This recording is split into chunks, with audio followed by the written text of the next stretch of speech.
2008-09 financial review of the Ministry of Health be noted.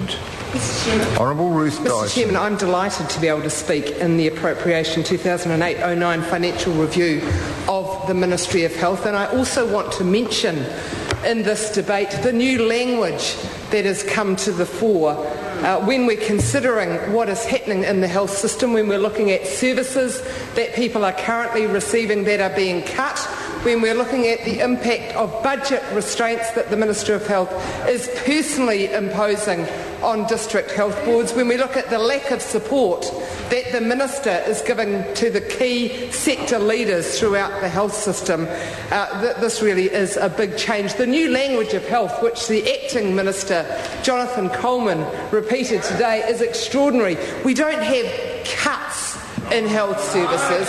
We just have changes in health services. We'll tell that to the older people in Otago and Southland who are currently getting 1 or 2 hours home support, which enable them to have a quality of life and be able to stay safely in their own home in Dunedin or in Southland. Tell them that the letter they have just received, which says you will no longer get that home support, Minister, tell those older people that this is not a cut in health service, this is just a change. Well, the big change for them is that if they want that home support anymore, if they want help with their laundry or their meal preparation or their house cleaning, they have to pay for it themselves. That's the change for them. But from their point of view, they know what the Minister and the Acting Minister have been really saying. This is not a change, this is a cut. In the same way as the nurses at Nelson Public Hospital know that the cuts in staff numbers in Nelson's Public Hospital are not a change, they are a cut. The Chief Executive has been directed personally by the Minister of Health to stop filling any vacancies in nursing positions. What did the Minister promise New Zealand before the 2008 election?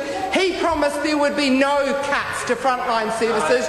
You cannot get more frontline than a nurse in a public hospital. The nurses now are speaking out publicly saying patient safety is at risk. Patient safety is at risk in Nelson Public Hospital because the Minister of Health has told the Chief Executive to leave vacancies unfilled. So we have fewer staff, we have the same number of patients in the hospital. They are now calling on overworked doctors to help them out, and this is all about cutting costs, cutting services, putting patient safety at risk.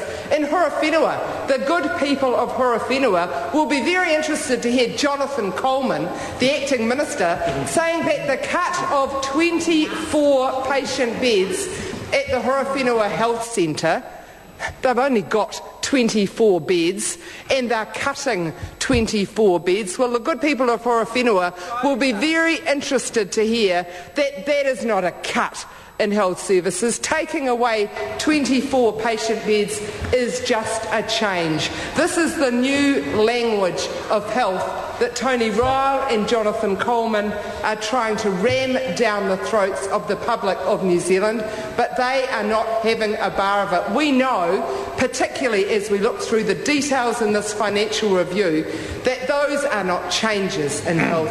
They are cuts to frontline health services that are hurting hard-working New Zealanders. And frankly, the most upsetting are the cuts to the services for older people. They have given their lives to the service of our country, either in paid employment or in raising their families, often serving our country overseas, literally putting their life on the line for the good of our country. And when they need just 1 or 2 hours of home support to keep them safe and living with that little bit of support in their own home, they are told that they just have to pay for it themselves. That is not good enough, and it's certainly not what the older people of New Zealand deserve. Just to cap it off though, the people who are living in Southland, Minister of Finance's own electorate, have been told that not only is their home support cut, there'll now be a 6-month waiting list for their rest home. That is not good enough for older New Zealanders. Mr. Chair. Honourable